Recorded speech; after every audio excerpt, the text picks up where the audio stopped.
This morning, we're going to be talking about our recent grocery industry benchmark study. This is a study that we do annually, and we have current results from fielding that's occurred here just in the last 60 days or so.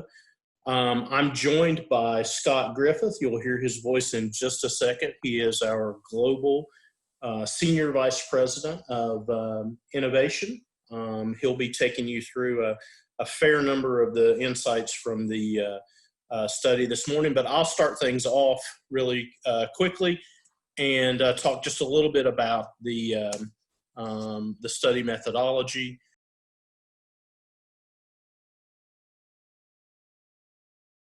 These are the demographics. We talked to well over 10,000 consumers in the U.S., and you can see that they break predominantly female, in this case for grocery industry, with good household income.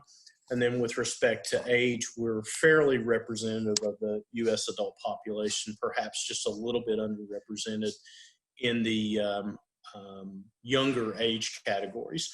The survey was fielded in the middle part of March through the end of the month, so beginning March 13th and running through the 26th. So if you're thinking about the pandemic and so forth, you will understand that we're doing data collection during the pandemic and the quarantine and so forth that we've all been under here over the last 60, 75 days. And there obviously are some impacts of that change in lifestyle and so forth, if you will, that we see in the study results.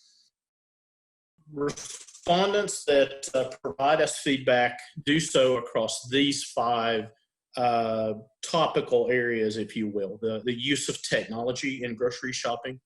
Scott's going to speak to that here in just a moment.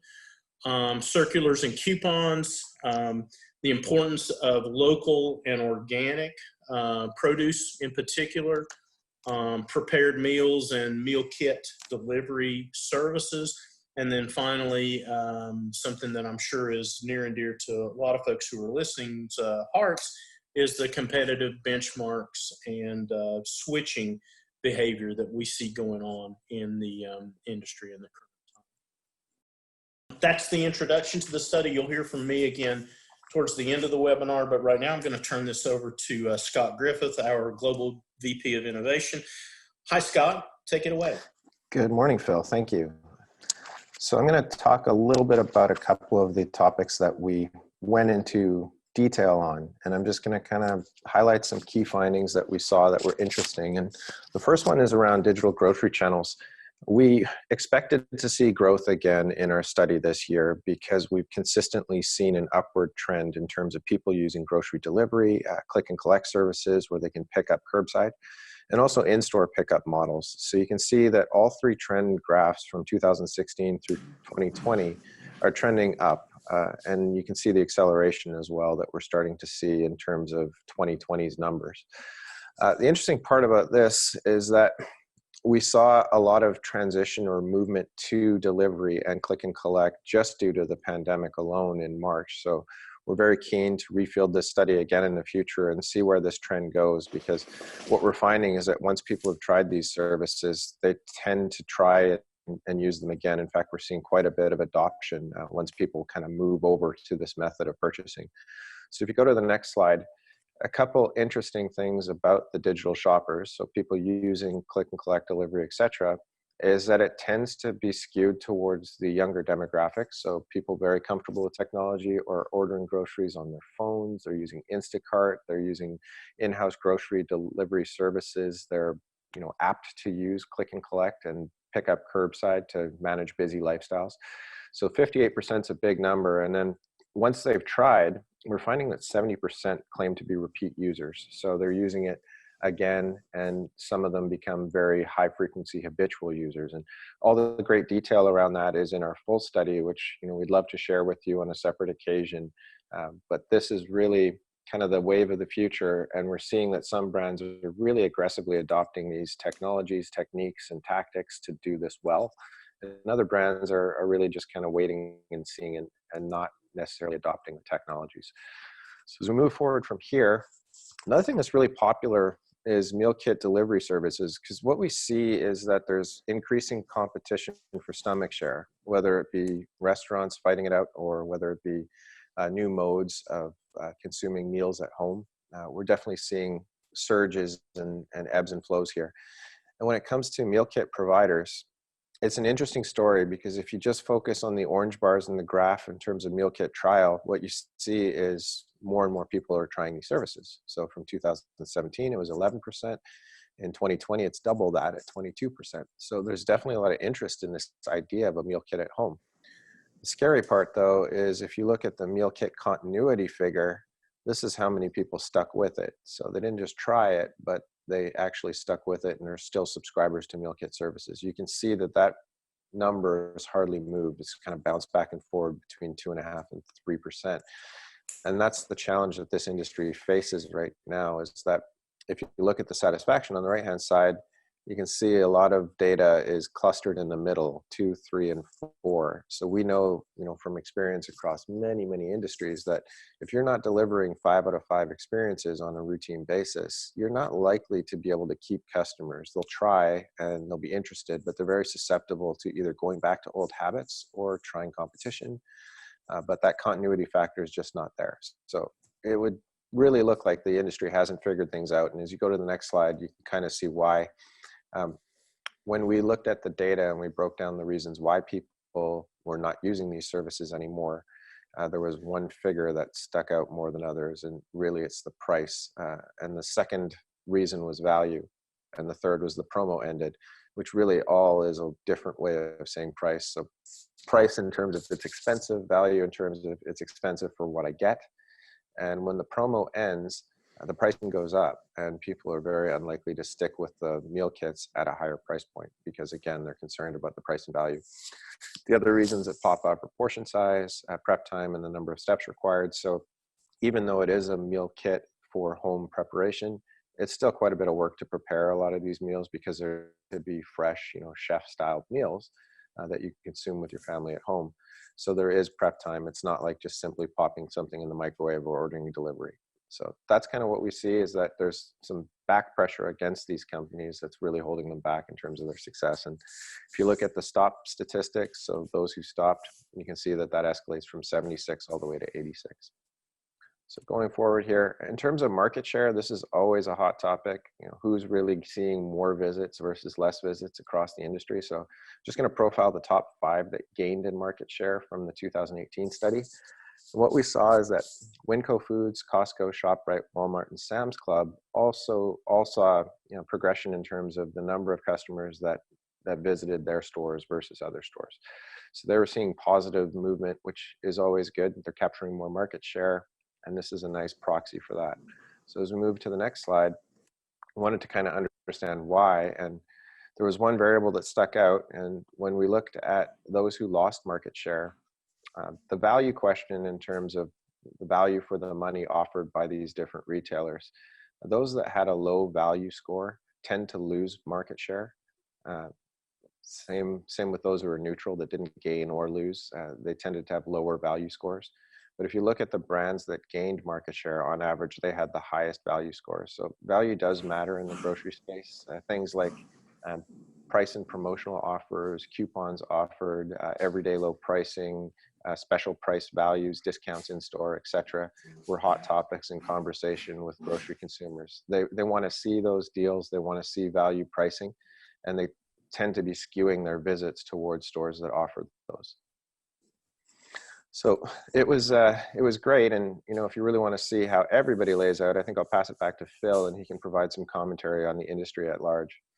Great. Thank you, Scott. There certainly is some interesting results with respect to the importance of value in the grocery space and so on. And as Scott mentioned, the full report of these results, as well as lots and lots of additional in-depth information that we're not able to provide in this short format, is available to you if you get in touch with us.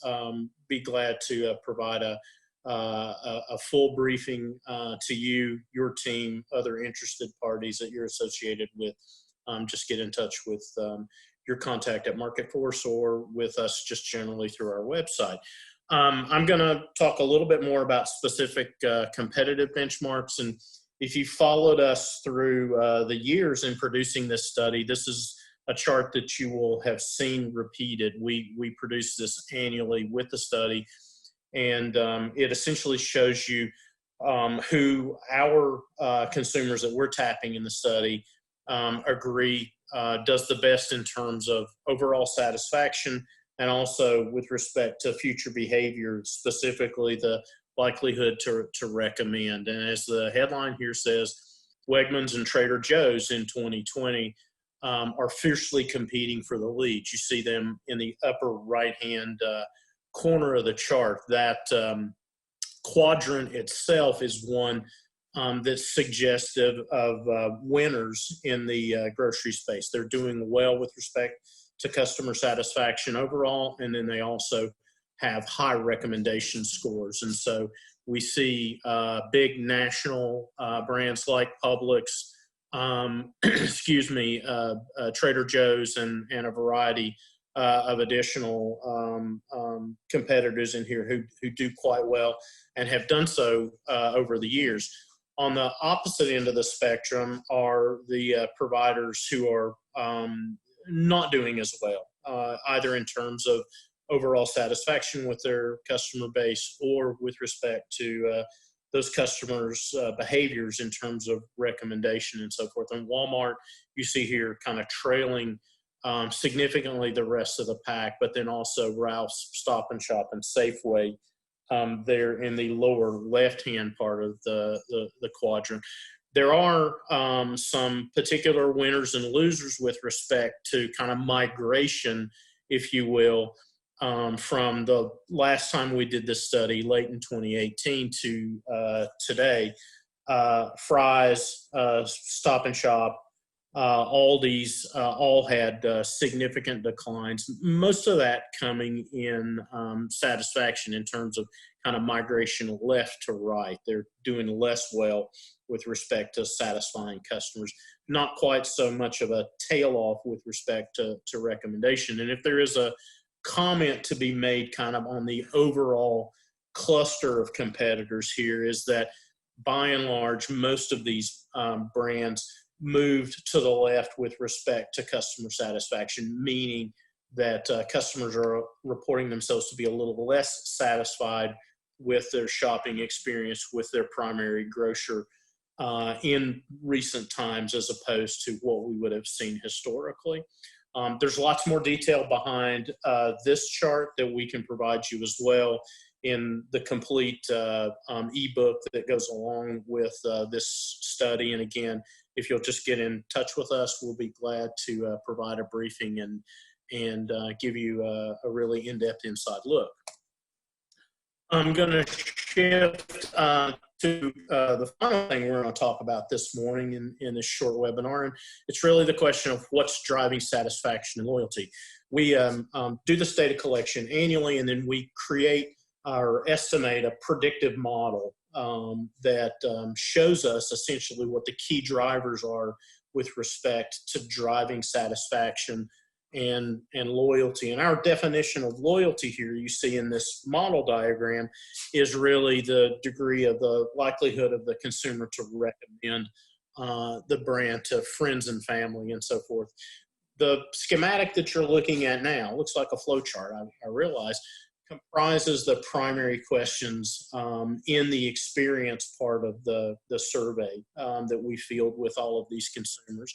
And so we end up categorizing those questions into higher order concepts that have to do with the last experience of the consumer, the store atmosphere, the ease of shopping, how easy it is to actually get in and get out of the store, find what it is you're looking for, the quality of meats and produce available, a rewards program if there is one, and then problem experience. And so each one of these categories, if you will, contains anywhere between 1 and 4 or 5 questions that roll up to, or that are used to create a composite measure that we identify here in the orange blocks.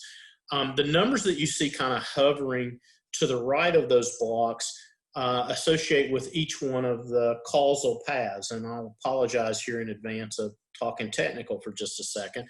But in this predictive model, we actually estimate how much influence each one of these concepts has in terms of its leverage or its ability to drive the overall satisfaction measure up and or that likelihood to recommend.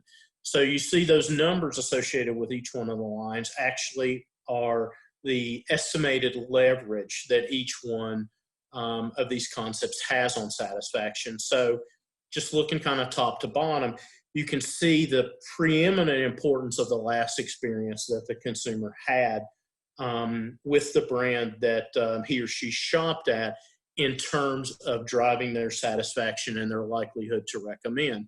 And then there at the very bottom, you see with the negative sign, the problem experience and switching behavior that happens. So the net of all of this with respect to what's driving grocery satisfaction, well, a lot of it has to do with the last experience, and a lot of it has to do with the problem experience that a consumer might have, that resolution and the switching behavior that goes along with it. A variety of these other measures, it's not that they're unimportant, but they have less opportunity to actually drive a change in satisfaction and behavior. They're all important because they're asked on the survey, and consumers have told us that they have influence on their behavior. But in summary, it's those two areas that I've mentioned, the last experience and then the problem occurrence and switching, that have the biggest impact on satisfaction. The way you interpret these numbers is essentially for every point improvement in a score in that last experience concept, we're going to expect satisfaction to go up by the corresponding amount of the leverage point. So as last experience improves by a point, we're going to expect almost a half a point improvement in overall satisfaction. And then as overall satisfaction improves, we expect likelihood to go up, likelihood to recommend to go up as well by, again, a little bit more than a half a point. So this can, this sort of information in summary level can help us identify for the grocery industry what's most important to focus on strategically. For individual brands, estimating this sort of model tells them how well you're doing, how well they're doing with respect to their performance in each one of these, and then to the degree that they have solved a problem or they do something extremely well, what sort of shifts in leverage in this consumer cause and effect mindset happen as a result of their good or sometimes their poor performance. That really concludes the content part of the presentation this morning. You see both Scott and my name on the slide that I'm displaying now, as well as our email addresses. If you jot those down and get in touch with us, we'll be glad to get you pointed in the right direction with respect to receiving the bigger report, having an in-depth briefing with you and your team, and we'd be glad to do that. I think with Gina on the line, we probably have time for a question or two if there's one out there. I think that most people have an opportunity to submit a question. We'd be glad to try to address one or two. Gina, are there any questions for us? Here we go. We got a question. This one's for you, Phil. Oh, good. What are some grocery chains doing better than others to drive loyalty? Yeah, it's a great question, and what we see specifically, I'll talk pre-pandemic and post-pandemic if I can. I'll go back to something that Scott hit on in his part of the presentation. It's really the creation of that impression of value with the consumer that some brands are doing extremely well with these days, that are really driving satisfaction and recommendation and so forth for them. In the post-pandemic era, and you had if you tuned into some of our webinars with respect to the consumer sentiment measure that we've been running, you'll know that creating a personal connection and a sense of trust with the consumer is really important for brands to be engaged in these days. Certainly, the grocery shopping is something that we all have to do, and we're eating at home more often, and so a valuable, value-laden experience combined with the creation of trust and comfort and so forth in doing business with the grocer are really a recipe for success. No pun intended. Thanks for the question. Any others, Gina? Yes, looks like we have a couple that came through. The first one, how should grocery brands be rethinking their competitive set? That's great. Scott, you want to take that, or I'll add color afterwards? So. We noticed that there's a lot of regional competition, so not all brands exist in all places across the country. So it's a matter of understanding within your competitive set what your differentiator and what your strength is going to be. And we measure the grocery experience across the entire customer journey. And with that, we see that there are opportunities for differentiation in specialty areas within the grocery environment, differentiation in terms of the level of service and care you take with customers. And then, of course, even if you are differentiating on some of these premium services and offerings, you still have to convey the idea that there is value pricing happening in the store.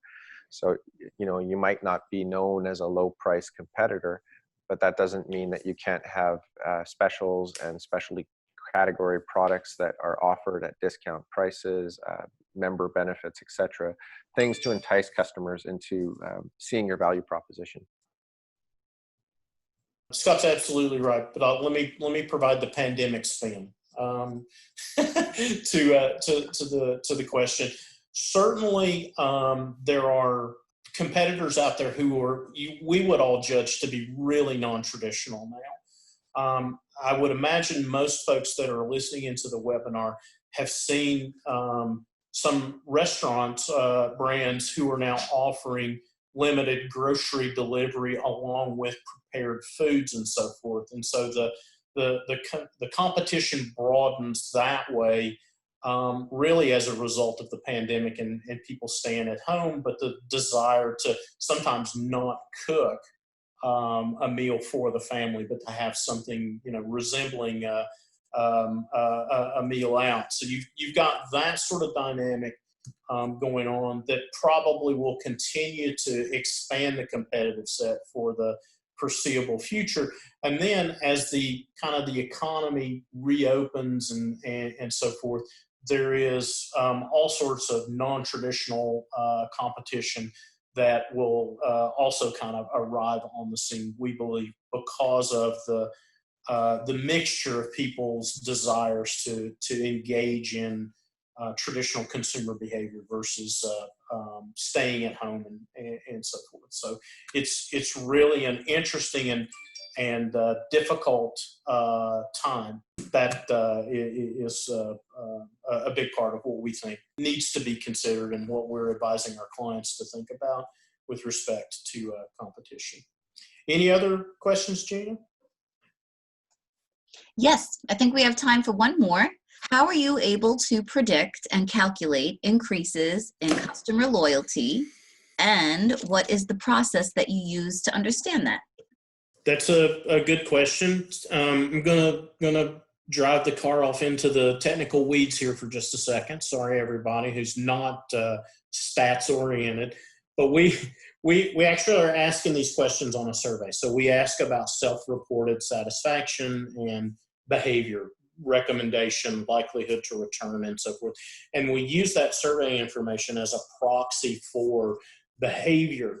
We actually know with a fair degree of confidence what proportion of consumers who report they're going to do something at any point in time actually then go through with that behavior. So using that information as well as information from the actual self-report, we're able to estimate with some degree of confidence what's actually likely to happen. So you have the survey data that goes in, to the laboratory, if you will, that is the stats group. And then we use a structural equation model technique referred to as partial least squares to actually estimate both a performance measurement model that tells us how well or poorly any individual brand is performing on those elements that have been asked about in the survey, and also provides us a structural model, which are the impacts or those leverage estimates that I talked about in the slide diagram that showed you what was important in terms of being able to drive satisfaction and recommendation. Thanks, Mom, for the stats question. I always appreciate being able to flex that muscle. Okay, I think we're out of time for today's webinar. Thanks, everybody, once again for attending. We hope this met your expectations and that you'll come back to the next in our continuing series. If you want more information on the grocery study, certainly reach out for your market force contact, or get in touch with Scott or myself, or just through our website, and we will respond quickly and provide an in-depth briefing or whatever is appropriate to your request and need. Thanks very much, everybody. Thanks everyone. And just in case you need to get in touch, my email actually is sgriffith@marketforce.com. It looks like there's an extra L in there. Oh, so yeah. that would impede your ability to contact me.